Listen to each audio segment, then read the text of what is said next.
They say revenge is a dish best served cold. What they don't tell you is how long it takes to prepare that dish, how meticulously each ingredient must be measured, how precisely the temperature must be controlled. For 5 years, I watched, I waited, and I planned. This is the story of how I finally brought balance to a scale that had been tipped against me for far too long. I still remember the day I met Olivia Mercer. It was at a charity gala in Manhattan, 6 months after I started dating her brother Ethan. She smiled at me with perfectly straight teeth, air-kissed my cheeks, and said, "Oh, so you're the teacher Ethan's been seeing. How refreshing." The way her gaze flicked over my off-the-rack dress made it clear what she really meant. I was an oddity, a novelty, something for her successful brother to amuse himself with before returning to women of their caliber. Ethan didn't notice, of course. He never did. He'd grown up in the gilded bubble of New York high society, the son of real estate mogul Maxwell Mercer, heir to Mercer Developments. To him, Olivia was just his adoring little sister, always quick with a smile and a joke. He couldn't see the condescension beneath the surface, the subtle digs, the way she would forget to include me in family conversations. "Olivia's just particular about her friends," he'd tell me when I tried to broach the subject. "Give her time, she'll warm up to you." But she never did. Not when Ethan proposed after a year of dating. Not when I left my teaching position to work for a non-profit with connections to Mercer Developments. Not even when we said our vows and I officially became a Mercer. If anything, it got worse. The slights became more frequent, more pointed, cloaked in a veneer of sisterly concern. "Oh, Claire, that necklace is so unique. Most women would be afraid to wear something so bold to a board dinner. Have you considered highlights? They might brighten up your face a bit. You look so tired all the time. It's so sweet that you still shop at those places. I admire how you stay true to your background." Little cuts, delivered with a smile, accumulating over years. I should have said something, should have confronted her. But I was young and eager to belong, desperate for approval from Ethan's family. So I smiled and swallowed my pride, telling myself it didn't matter what Olivia thought of me. Until the night it suddenly did. The Starlight Benefit was the premier social event of the fall season. Every member of Manhattan's elite attended, including the Mercers and, most importantly, Elliott Rhodes, CEO of Rhodes Enterprises and one of the most influential businessmen on the East Coast. Rhodes Enterprises was the primary investor in Mercer Developments' latest venture, a luxury residential complex in downtown Brooklyn. The night was going as expected. Champagne flowed freely, wealthy patrons made small talk and wrote generous checks, and I navigated the room carefully, still feeling like an outsider after 3 years of marriage into the Mercer family. I was speaking with Mia Rhodes, Elliott's daughter and a friend I'd made through various charity committees, when Olivia appeared at my elbow. "Mia, darling, I need to steal you away," she said, completely ignoring my presence. "There are some people you simply must meet." Before either of us could respond, she had linked arms with Mia and was guiding her across the room. Looking back over her shoulder, she mouthed, "Sorry," at me with a smile that didn't reach her eyes. I watched them go, feeling the familiar sting of exclusion. Mia glanced back apologetically, but allowed herself to be led away. I retreated to a quiet corner, nursing my champagne and wondering how much longer we needed to stay. 20 minutes later, I heard raised voices. Elliott Rhodes was standing rigidly beside his daughter, his face flushed with anger. Across from them, Olivia looked stricken, her perfect composure cracking. "If that's how the Mercers conduct business, perhaps we should reconsider our arrangement," Rhodes said loudly enough for nearby guests to hear. He placed a protective hand on Mia's shoulder and steered her toward the exit. Maxwell Mercer hurried over, attempting damage control, but Rhodes brushed him off. The ripple of whispers spread throughout the room like wildfire. Later that night, I learned what had happened. Olivia, in an attempt to curry favor with Rhodes, had made disparaging remarks about one of his business partners, unaware of a recent merger that made the man practically family to Rhodes. To make matters worse, she'd implied that Mia's recent promotion to vice president of operations at Rhodes Enterprises was merely a product of nepotism rather than her Harvard MBA and 5 years of proven results. "She's ruined everything," Maxwell raged when we gathered at the Mercer penthouse after the gala. "Rhodes is threatening to pull out of Brooklyn Heights. Do you have any idea what that would do to us?" Olivia sat on the sofa, tears streaming down her face. "I was just trying to help. How was I supposed to know about the merger?" By doing your research before running your mouth, Maxwell snapped. I felt a flicker of satisfaction watching Olivia being taken to task, but it was short-lived. Within minutes, Maxwell's anger had cooled and he was patting her hand. "It'll be fine, sweetheart. We'll fix this." And they did. Maxwell pulled strings, made concessions, practically begged Rhodes to reconsider. The partnership was salvaged, albeit with less favorable terms for Mercer Developments. Olivia faced no real consequences for her carelessness. That night marked a shift in me. Something cold and hard crystallized in my chest as I watched Olivia escape the fallout of her actions once again. I began to see clearly what I'd only glimpsed before. The Mercers operated in a different world, one where accountability was optional and connections trumped character. But the real breaking point came 6 months later, at the rehearsal dinner for Olivia's wedding to Charles Hartley, heir to the Hartley Hotel Group. The venue was breathtaking, a private room at Lucille, Manhattan's most exclusive restaurant, with views overlooking Central Park. The room glittered with candles and crystal flower arrangements in Olivia's chosen palette of cream and gold adorning every surface. I arrived with Ethan, feeling cautiously optimistic. As part of the family, surely I'd be seated at the head table with the bride, groom, and immediate relatives. Ethan had assured me this would be the case. We checked the seating chart, and I felt my stomach drop. There was Ethan's name at the head table between Maxwell and Charles's mother. My name was nowhere to be seen. "There must be a mistake," Ethan said, frowning. We approached the wedding planner, a severe woman with a clipboard and an earpiece. "Mrs. Mercer is seated at table 4, she informed us after consulting her list.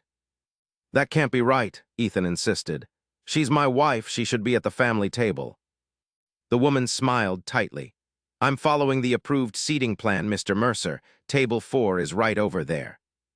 I followed her gesture and saw a table in the far corner, populated by distant cousins and friends who hadn't quite made the cut for the inner circle. "I'll talk to Olivia," Ethan promised, squeezing my hand. I watched as he approached his sister, who was resplendent in a silver sheath dress, holding court among her bridesmaids. Their conversation was brief. Ethan returned looking uncomfortable. "She says there wasn't enough room at the head table," he explained, "and she wanted to keep it to immediate family and the wedding party." "You're at the head table," I pointed out. "I'm the brother of the bride. And I'm your wife." Ethan ran a hand through his hair, a gesture I knew meant he was stressed. "It's her wedding, Claire. Let's not make a scene." I wanted to argue, to demand the respect I deserved, but years of conditioning held me back. I nodded and made my way to table 4, where I was seated between Olivia's second cousin twice removed and an elderly great-aunt who was hard of hearing. From my isolated position, I had a perfect view of the head table, where Olivia glowed with happiness, accepting congratulations and raising toasts. Several times during the evening, I caught her looking my way, a small, satisfied smile playing at the corners of her mouth. The final blow came during Maxwell's speech. He stood, glass raised, addressing the assembled guests. "I couldn't be prouder of my daughter," he said, voice thick with emotion. "Olivia has always shown impeccable judgment, from her choice of career to her choice of husband." Laughter rippled through the room. The union of the Mercer and Hartley families is not just a marriage, but a merger of like minds and shared values. As applause filled the room, I noticed Elliot Rhodes and Mia enter the restaurant. They weren't guests at the rehearsal dinner, but had apparently come to the adjoining bar for drinks. Olivia spotted them too. I watched as she excused herself and made her way over, charming smile firmly in place. I couldn't hear the exchange, but I didn't need to. I saw Rhodes's face harden, saw him place a protective hand on Mia's back, saw them turn away from Olivia mid-sentence to exit the restaurant. Olivia stood there for a moment, her smile frozen in place, before returning to the head table. Something shifted inside me in that moment, a clarity I hadn't experienced before. The accumulated weight of 1,000 small humiliations crystallized into a single, perfect understanding. Olivia would never change. The Mercers would never see me as an equal. I would forever be an outsider, tolerated but not embraced. And in that moment, I decided I didn't want their acceptance anymore. I wanted justice. That night, I lay awake beside a sleeping Ethan, my mind racing. For the first time, I allowed myself to consider the possibility that had been growing in the back of my mind: revenge. Not some petty, immediate satisfaction, a canceled reservation, a ruined dress, a social embarrassment. No, what I envisioned was something far more comprehensive. Something that would strip away the protective bubble that had always cushioned Olivia and her family from the consequences of their actions. The next morning, I began my research. Mercer Developments had weathered the 2008 financial crisis better than most, thanks to Maxwell's connections and a series of strategic partnerships. But those partnerships, I discovered, were built on increasingly shaky ground. The Rhodes deal was crucial to their ongoing success, providing both capital and credibility for future ventures. I needed more information, and for that I needed an ally. Mia Rhodes was my entry point. We'd served on the same charity boards, attended the same benefits, but had never become close friends. I made it my mission to change that. I invited her to lunch, citing a desire to discuss a new educational initiative for underprivileged children, a cause I knew she was passionate about. Over salads at a quiet bistro far from the usual society haunts, I steered the conversation toward her work at Rhodes Enterprises. "It must be challenging," I said, "working under such scrutiny. I'm sure people are quick to attribute your success to your last name rather than your abilities." Mia's eyes widened slightly. "You have no idea. Every decision I make is analyzed twice as hard as my male colleagues." "I understand in a different way," I offered. "Marrying into the Mercer family, people make assumptions." "Like Olivia," Mia said, then looked immediately regretful. "I'm sorry that was inappropriate." "No, you're right," I said, taking a calculated risk. "Olivia has never approved of me. She made that clear from the beginning." Mia nodded sympathetically. "She's difficult. The way she spoke about my promotion at the Starlight benefit. Well, it wasn't the first time she's made similar insinuations." I leaned forward, interest piqued. "What do you mean?" Mia hesitated, then sighed. "She's been on something of a campaign against Rhodes Enterprises for months. Subtle digs at dinner parties, questions about our ethical practices to mutual acquaintances. My father was willing to overlook it until that night at the benefit when she suggested I wasn't qualified for my position." "That's awful," I said, genuine indignation coloring my tone. "Has she apologized?" Mia laughed humorlessly. "She sent flowers with a note saying she was misunderstood." My father sent them back. This was valuable information. The rift between the Rhodeses and the Mercers was deeper than I'd realized. "How is the Brooklyn Heights project progressing?" I asked casually. Mia's expression turned guarded. "It's proceeding, though there have been some challenges." I nodded, not pressing. I'd planted the seed of confidence. Now I needed to let it grow. Over the following weeks, Mia and I became genuine friends. We met regularly for lunch, attended gallery openings together, and gradually she began to confide in me about the increasingly strained relationship between Rhodes Enterprises and Mercer Developments. "Dad's looking for a way out," she admitted one evening over drinks. "The Brooklyn project is the last joint venture he intends to undertake with the Mercers." "Because of Olivia?" "Partly, but also because of some concerning business practices he's uncovered. Maxwell's been cutting corners on safety regulations, pressuring inspectors to overlook violations. Dad won't be associated with that kind of liability." I filed this information away carefully. "When will he make it official?" Mia swirled her wine thoughtfully. "After the project passes its final inspection. We're contractually obligated until then. But once that's done, Rhodes Enterprises will be severing all ties with Mercer Developments." "That will be a significant blow to Maxwell," I observed. "It will," Mia agreed. "But my father's reputation is worth more than any partnership." The pieces were beginning to align. All I needed now was timing. I turned my attention to the Hartley connection. Charles Hartley Sr., father of Olivia's fiancée, was a traditionalist known for his conservative business practices and even more conservative personal values. The Hartley Hotel Group operated on a strict moral code, publicly emphasizing family values and ethical business conduct.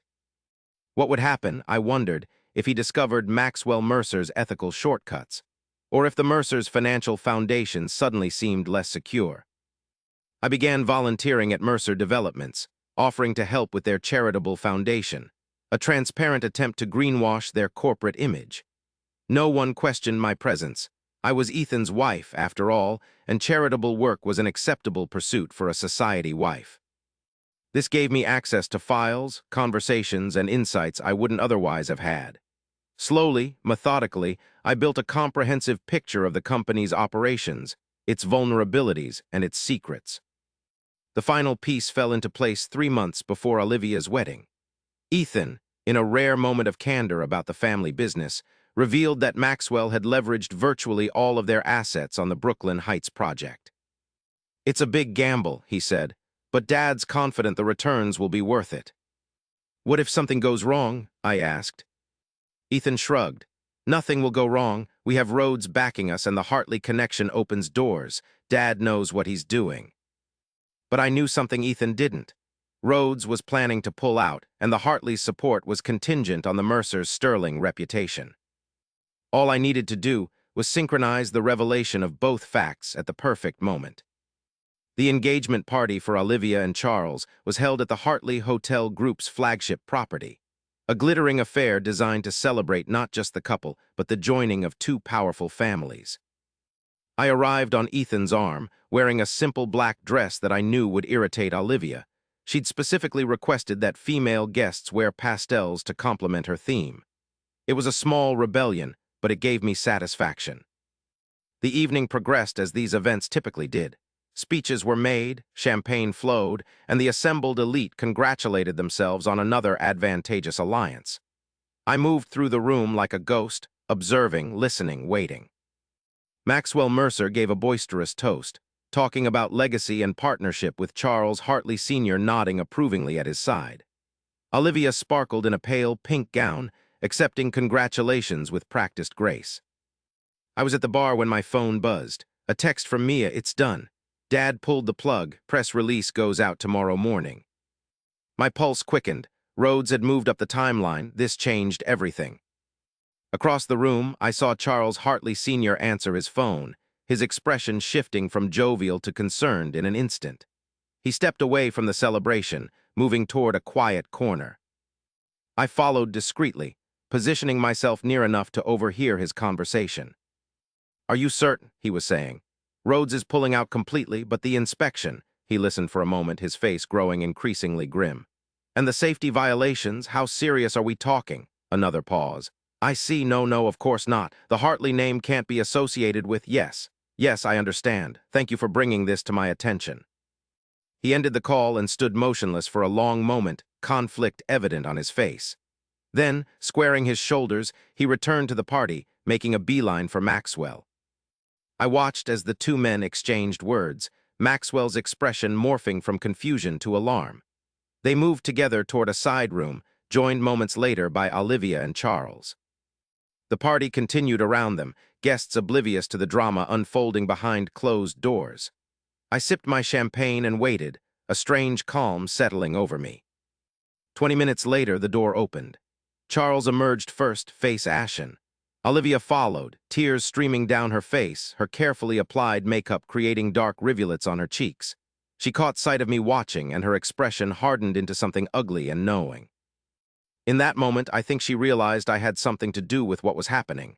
I held her gaze steadily, neither confirming nor denying, simply observing. She was the first to look away. Maxwell and Charles Sr. emerged last, both looking grave but composed. They rejoined the party, Maxwell immediately signaling the orchestra to stop playing. "Ladies and gentlemen," he announced, his voice steady despite the tension evident in his posture, "I'm afraid we must cut the celebration short. A family matter requires our immediate attention. Please enjoy a final glass of champagne, and thank you for coming to celebrate Olivia and Charles."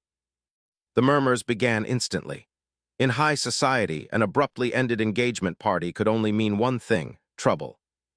Ethan found me as guests began to depart. "Something's happened," he said, looking confused. "Dad won't say what, but he wants the family at the penthouse immediately." "Of course," I replied calmly. "Let me just say goodbye to Mia." Mia was already preparing to leave, her expression a mixture of sympathy and relief. "You heard?" she asked quietly. I nodded. "Your father moved quickly." The final inspection report came in early. The violations were too significant to ignore. She studied my face. "You don't seem surprised."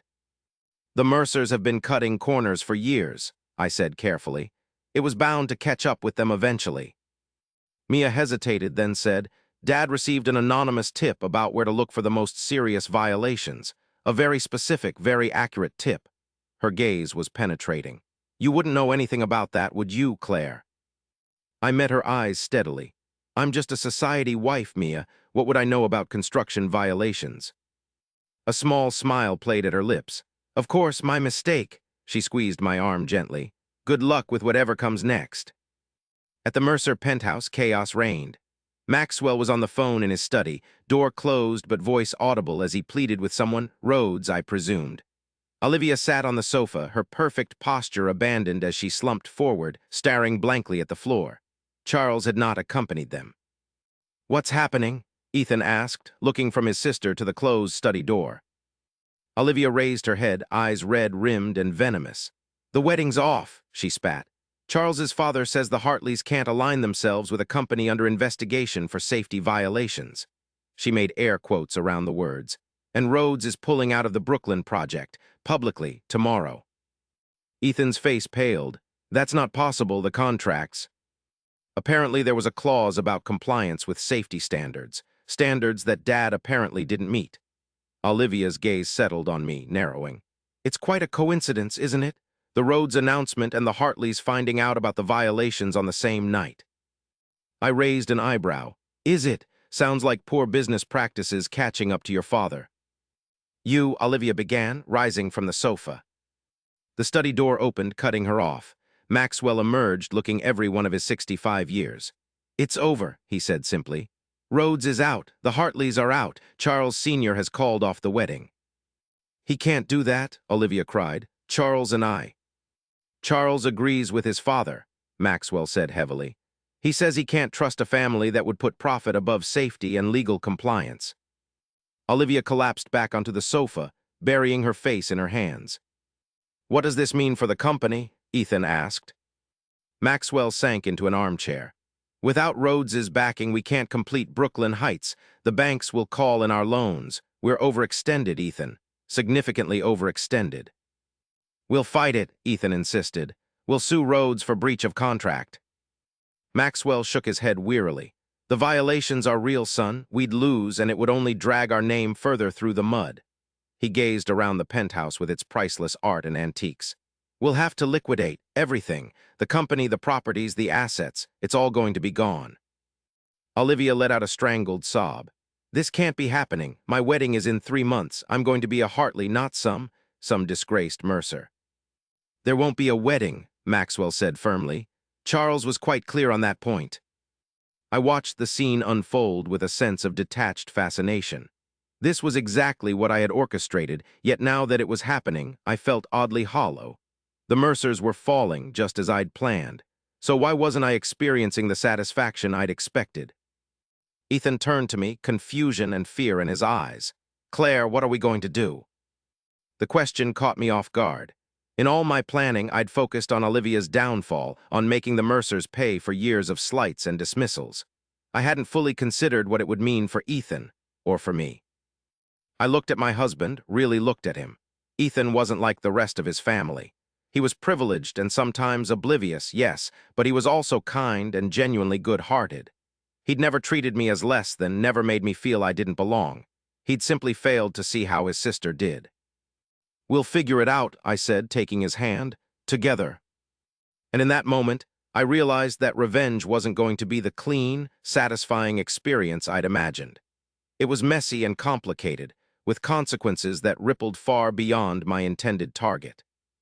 Despite the chaos behind the scenes, outward appearances had to be maintained. The Mercers were too proud to publicly announce the collapse of Olivia's engagement or their financial troubles. Instead, they proceeded as if everything was fine, hoping for a miracle that wouldn't come. The rehearsal dinner was scheduled for 2 weeks after the engagement party. In that time, Maxwell had grown increasingly desperate, making frantic calls to investors and business associates, seeking someone, anyone, who could provide the capital needed to salvage the Brooklyn Heights project and, by extension, Mercer Developments. No one would touch it. The combination of safety violations and Rhodes's very public exit had made the project toxic. Ethan and I watched as the foundation of our life crumbled. The penthouse was quietly put on the market. Valuable art disappeared from the walls, sold to private collectors to raise cash. Maxwell aged a decade in those 2 weeks, his confident swagger replaced by a hunched desperation. Olivia, however, maintained the facade with frightening determination. She insisted the wedding would proceed, that Charles would come around, that everything would be fine. She threw herself into wedding preparations with manic energy, bullying vendors and bridesmaids alike. "She's in denial," Ethan observed sadly. "She's never had to face consequences before," I replied. "She doesn't know how." The night of the rehearsal dinner, we arrived at Lucille to find it transformed once again into Olivia's fairytale vision. Flowers, candles, crystal, all the trappings of luxury were present. What wasn't present was the groom or his family. "They're just running late," Olivia insisted, checking her watch for the dozenth time. She wore a white dress that probably cost more than most people's cars, her hair and makeup flawless. "Traffic is terrible tonight." Maxwell sat at the head table, a glass of scotch in his hand, staring into nothing. He'd stopped pretending days ago. The Hartleys weren't coming, and he knew it.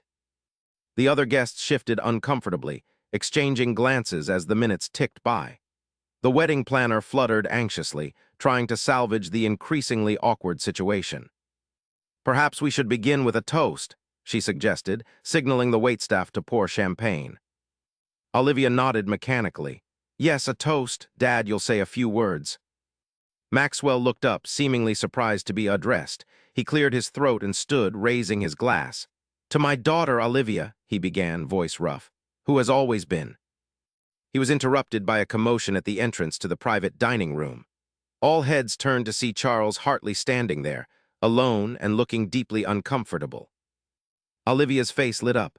"Charles, you're here." She rushed toward him, arms outstretched. Charles stepped back, avoiding her embrace. "Olivia, we need to talk privately." The hope in her eyes dimmed but didn't extinguish. "Of course, darling, let's step outside." They disappeared into the corridor. The room fell silent, guests straining to hear what was being said. I couldn't make out the words, but Olivia's voice rose steadily in pitch and volume. "You can't do this to me," she finally shouted, the words crystal clear. "We had an agreement." Charles's reply was too low to hear. "A business arrangement. Is that all I was to you? A merger?" More murmured words from Charles. "My father will fix this. The company will recover. The Mercers always land on their feet." I glanced at Maxwell, who had slumped back into his chair, eyes closed in defeat. The Mercers would not be landing on their feet this time. Olivia stormed back into the room alone, mascara streaking down her cheeks. "The wedding is postponed," she announced, chin high despite her trembling voice. "The Hartleys are reconsidering the timing." A wave of whispers swept through the room.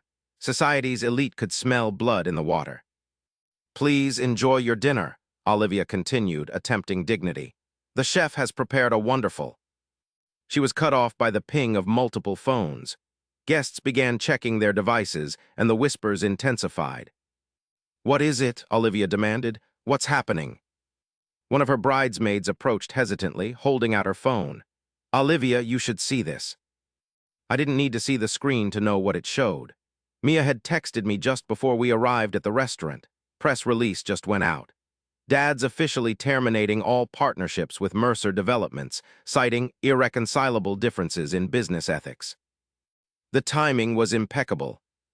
Olivia stared at the phone, face draining of color. She looked up slowly, gaze scanning the room until it landed on me. In that moment, I saw understanding dawn in her eyes, not just that I was involved, but that I had orchestrated everything. The Rhodes exit, the Hartley discovery, the timing of it all. I raised my champagne glass slightly in acknowledgement. A cold rage twisted her features, but before she could speak, another commotion interrupted the scene. Maxwell had collapsed, clutching his chest. Ethan rushed to his father's side as guests scattered, some calling for help, others simply eager to escape the unfolding disaster. In the chaos, I remained seated, watching as Olivia's perfect world shattered around her. This was the moment I had planned for, the culmination of months of careful manipulation. Yet instead of triumph, I felt a strange mixture of satisfaction and hollow regret. Maxwell survived. It wasn't a heart attack, but a severe panic attack, a physical manifestation of the stress he'd been under. He spent 3 days in the hospital, during which time Mercer Developments officially filed for bankruptcy protection. The wedding was canceled, not postponed. The Hartleys issued a terse statement citing irreconcilable differences between the families. Charles returned to London, where his family's hotel operations were headquartered, and was engaged to a British socialite within 6 months. Olivia disappeared. One day she was at her father's hospital bedside, the next she was gone, leaving behind most of her possessions and no forwarding address. Rumors placed her in Europe, staying with distant relatives or old school friends, anyone who would take her in. The Mercer penthouse and vacation properties were sold to cover debts. Maxwell moved into a modest apartment and, in a surprising turn, started a small consulting business focusing on construction management. The great irony was that he was actually good at it when he wasn't cutting corners, bringing decades of experience to smaller companies that couldn't afford the big firms. And Ethan, my husband, surprised me. Freed from the expectations of the Mercer legacy, he returned to his first love, teaching. He secured a position at a private school in Connecticut, teaching history to high school students. The salary was a fraction of what he'd made at Mercer Developments, but the joy in his eyes when he talked about his students was something I'd never seen during his corporate years. As for me, I found myself at a crossroads. The revenge I'd sought had been achieved. Olivia had been humbled, the Mercer empire had fallen, and the scales were, in a sense, balanced. But the hollow feeling persisted. "You're not happy," Ethan observed one evening as we sat on the porch of the small house we'd rented near his school. "Even with everything that's happened, you seem unsatisfied." I looked at him, wondering how much he knew or suspected about my role in his family's downfall. "I'm adjusting," I said carefully. "The changes have been significant." "It's more than that," he took my hand. "Claire, I know." My heart stuttered. "Know what?" "That you had something to do with Rhodes pulling out, with the Hartleys discovering the violations." His eyes were gentle, not accusing. "Mia Rhodes called me after everything happened. She didn't say it directly, but she implied. And then I started putting the pieces together myself. I waited for anger, for betrayal, for him to pull away. Instead, he squeezed my hand. "I should have seen how Olivia treated you," he continued. "I should have stood up for you more. Maybe if I had, none of this would have happened." "You're not angry?" I asked, bewildered. "I was," he admitted, "for about 5 minutes. Then I realized something. I'm happier now than I ever was at Mercer Developments. Teaching is what I was meant to do, and Dad, he's actually doing better, too. Smaller scale suits him. He's more engaged, more present." Ethan shook his head. "The empire was crushing all of us in different ways. Maybe it needed to fall." I hadn't expected forgiveness or understanding. It destabilized me, made me question my own motivations and the satisfaction I'd derived from watching the Mercers fall. "What about Olivia?" I asked. Ethan's expression turned sad. "She'll land on her feet eventually. She always does, but maybe with a bit more humility." 6 months after the collapse, we received a postcard from Paris. No return address, no signature, just a single line in Olivia's distinctive handwriting. "You won, but the game isn't over." I should have been concerned, but something about the message felt more like acknowledgement than threat. Olivia recognized what I'd done, and in her own way was conceding this round. A year after the Mercer empire fell, Mia Rhodes approached us with a business proposition. Rhodes Enterprises was expanding into educational technology, and they wanted to partner with a former teacher who understood both the educational needs and the technical possibilities. Me.